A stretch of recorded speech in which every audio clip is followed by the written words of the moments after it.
Hello, everybody. I'm so happy to be here for the Covesa all-member meeting, and I am honored to be part of the board of directors starting off with this year. Additionally, we're excited at Stellantis to be taking an active role in the in-vehicle experience group. We're looking forward to the AutoTech event in June, where we plan to have a solid presence. Today, it's my absolute pleasure to introduce Brad, a design chief of user experience, who's going to be sharing with us the future of in-vehicle experience being you. Brad, take it away. All right. Thank you, Tripco. Thank you, Covesa, for having me. So as Tripco mentioned, I'm a UX design chief. I've been in the industry for over 20 years. And today I'm going to share with you the future of vehicle experience. To start with that, what is the future of vehicle experience? I think we all have to ask that question, right? So I'm going to walk you through some history, some areas that have been influential experiences for me, and talk about those, and kind of go through how experiences get created and generated, even outside the automotive space, at least initially. So some of the first years I had, it was the 80s, right? The world was a very exciting place as a kid. There were robots, there were walkie-talkies, there were movie holograms. There were all kinds of really cool technology that flat out didn't work, right? It was all faked. My walkie-talkies actually had a cable to them, which really defeated the purpose.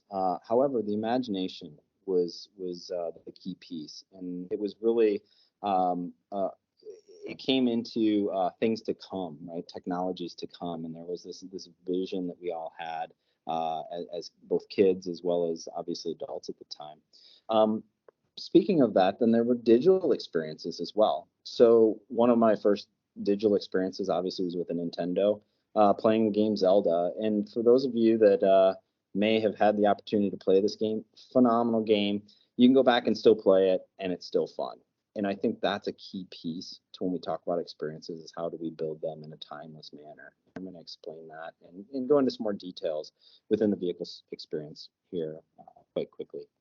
So my first vehicle was actually a Chrysler, and this vehicle was pretty special to me. We built it up. My dad and I built it up. It was wrecked at the time, and it was convertible, which was really super cool. And we even had things like the vehicle that would talk to you. So please fasten your seatbelt. So again, this idea that the technology is there, and the vehicle literally would say this every time you got in the car and didn't fasten your seatbelt. So what's interesting is we haven't even gotten back to this point yet. And I'm going to get into talking about some of the senses and stuff that we deal with creating memorable experiences, and we're going to talk in more detail there. So UX as we know it, really meeting the automotive world when it came to a Stellantis perspective.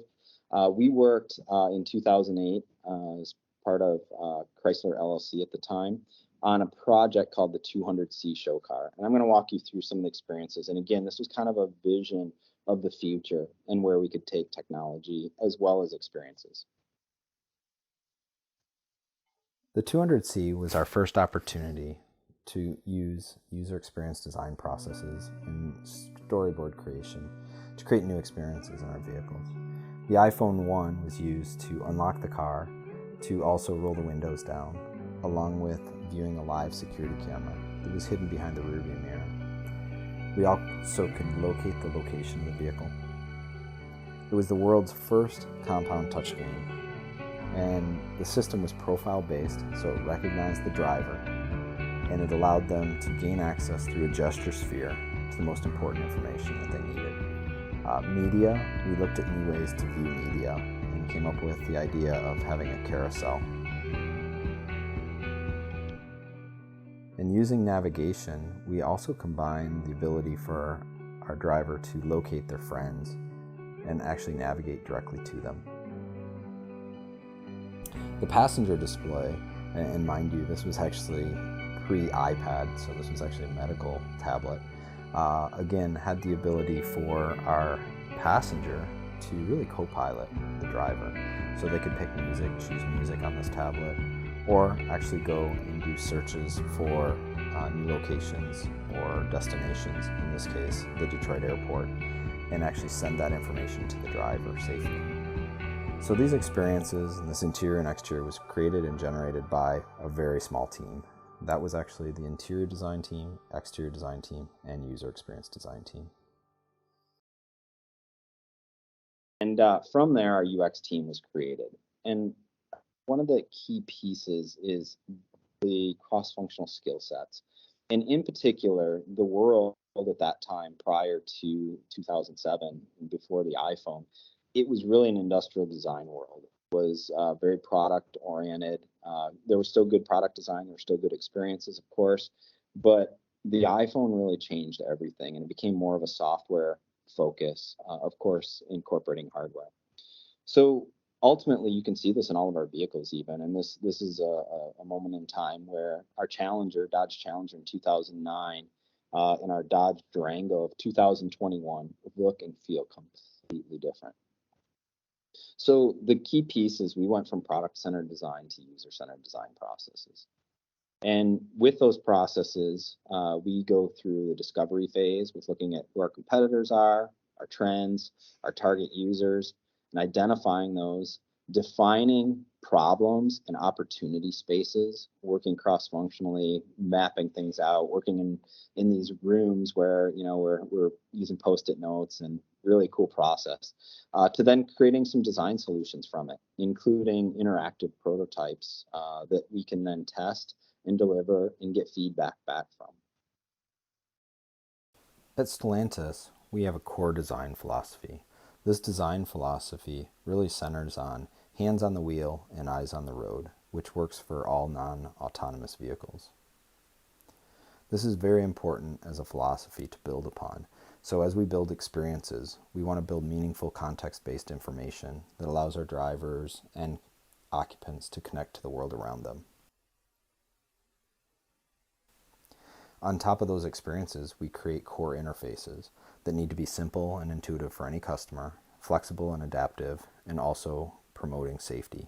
So ultimately, it's providing context-based information for our occupants.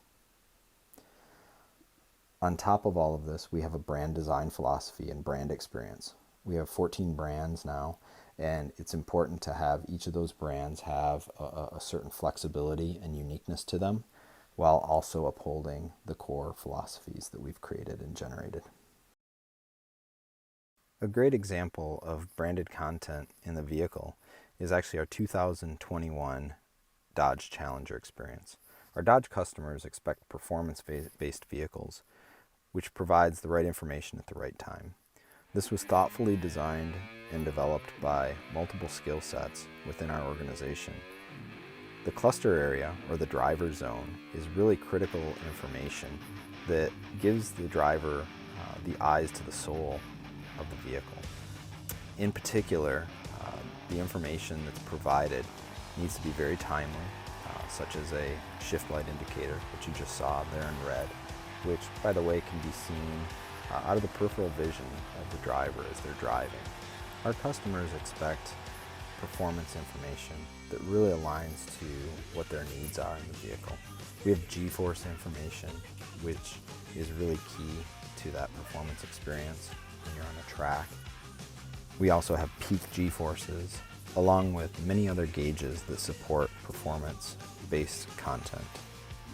We have ADAS, as well as turn-by-turn and tire pressure, along with warnings.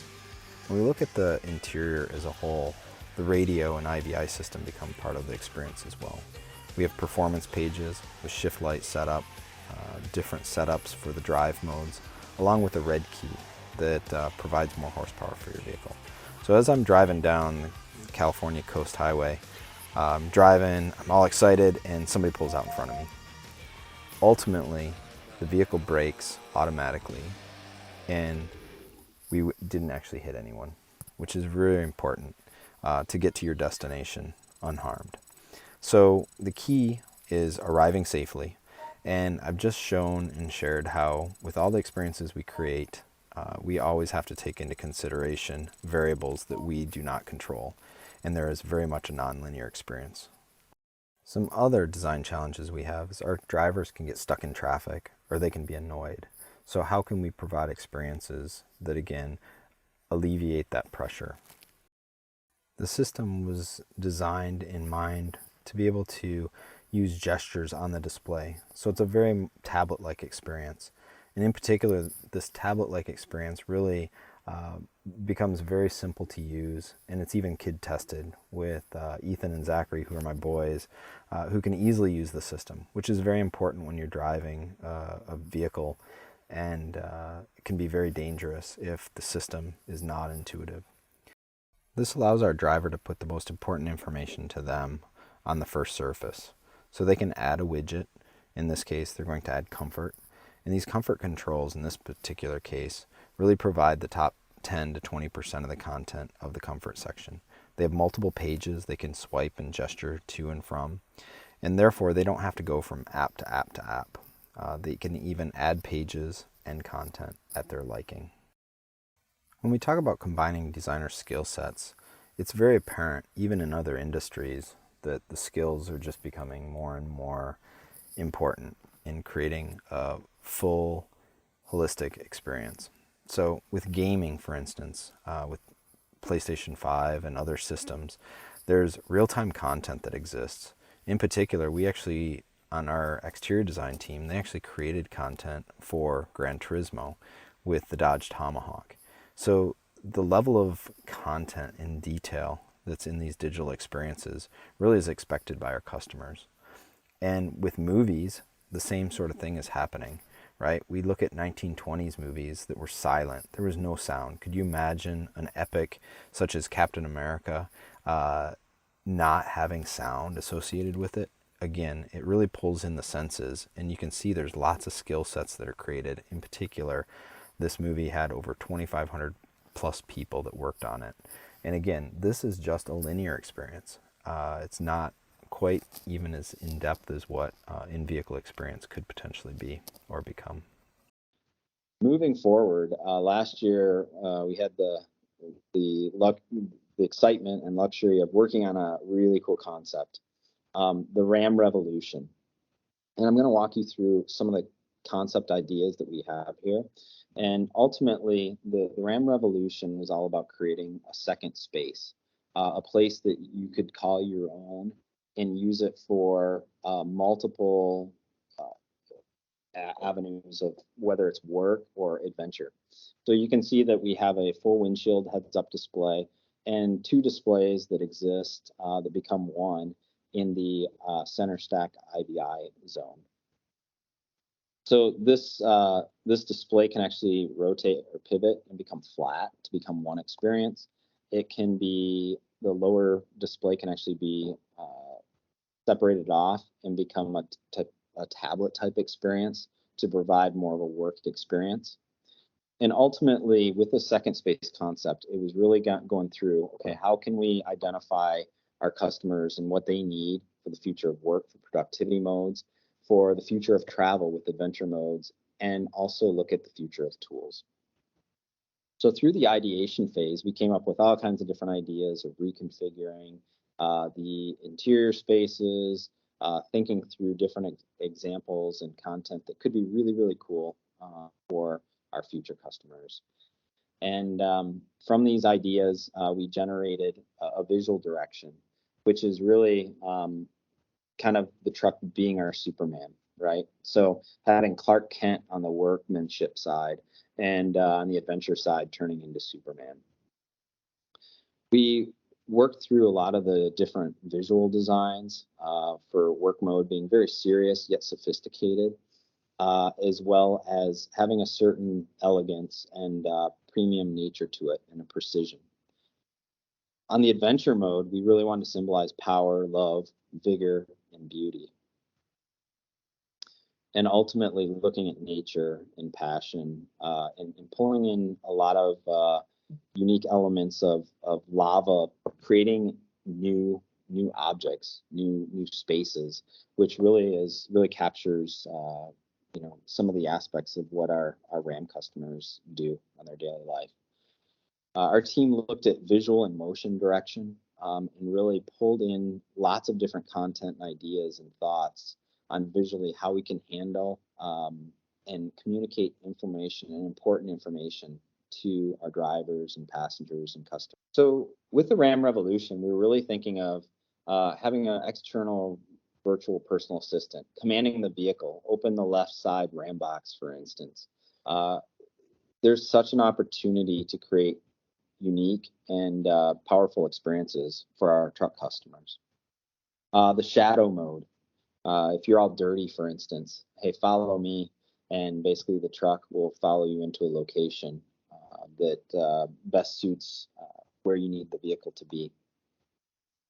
The ability to have an advanced augmented reality heads-up display, which basically can give you information from maybe other vehicles. And the whole idea here is, again, this idea of safety and security. We have the adjustable and removable lower display, which I mentioned earlier, and this is some of the different configurations we were looking at, having a minimized experience, an expanded experience, a full window view, and even a removable experience. And ultimately a smart home control that will allow you to charge your vehicle as well as command maybe the music or the climate in your home as you approach and pull your vehicle into the garage.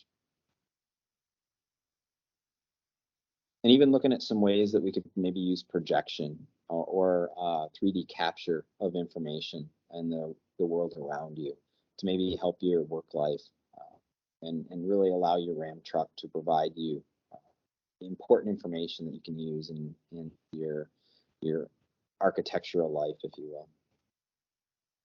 Biometric identification is also an important piece, making sure that the right person has access to the vehicle, as well as having the vehicle present itself to you. We thought through other ideas like 360-degree photo and video capture modes, which are really cool. Hey, please capture this moment, knowing that you're about to drive over a peak where the sun is shining through the trees. And maybe even taking selfies when you get to the top of the mountain. So ultimately, again, this gets back to some of the projection pieces with the exterior projector. Looking at new ways to show autonomy and really provide the right content and information to the driver so they feel comfortable and safe. And this concept was shown at CES 2023 and was a super amazing project, again, to work collaboratively with many different skill sets. So within user experience design for automotive, you can see that the space has expanded quite a bit. So this actually was a diagram that I found. It was made by a group, Envis Precisely GmbH. And it shows all of the different skill sets that are really necessary in creating user experience design. And ultimately, these skill sets are everything. And it's great to have different members of our team to really pull those ideas and thoughts together and provide the content and the level of detail necessary to provide these experiences. So ultimately, why this is so important is really to provide memorable experiences. Typically, you have to invigorate the senses. You have to design for the senses to create timeless designs. Think about back in the past of some great experiences you've had, whether they're interactive or not. You can sometimes remember, you can remember the taste of the popcorn, or you can remember the sights and sounds combined. But ultimately, it's usually a combination of the senses which really provides that experience. Which gets us to the Dodge Charger Daytona SRT concept. And this basically is, if you think of EVs entering and being kind of in the silent generation, like the movies were in the 1920s, is that the right experience? And for a muscle car that happens to be an EV, definitely not. So I'm gonna share with you the Charger concept. Yeah, we just went all electric. guilty as charged. But we still have our rights. The right to remain loud. The right to be irrational. The right to break form and push people's buttons. We have the right to dodge convention. See what I did there?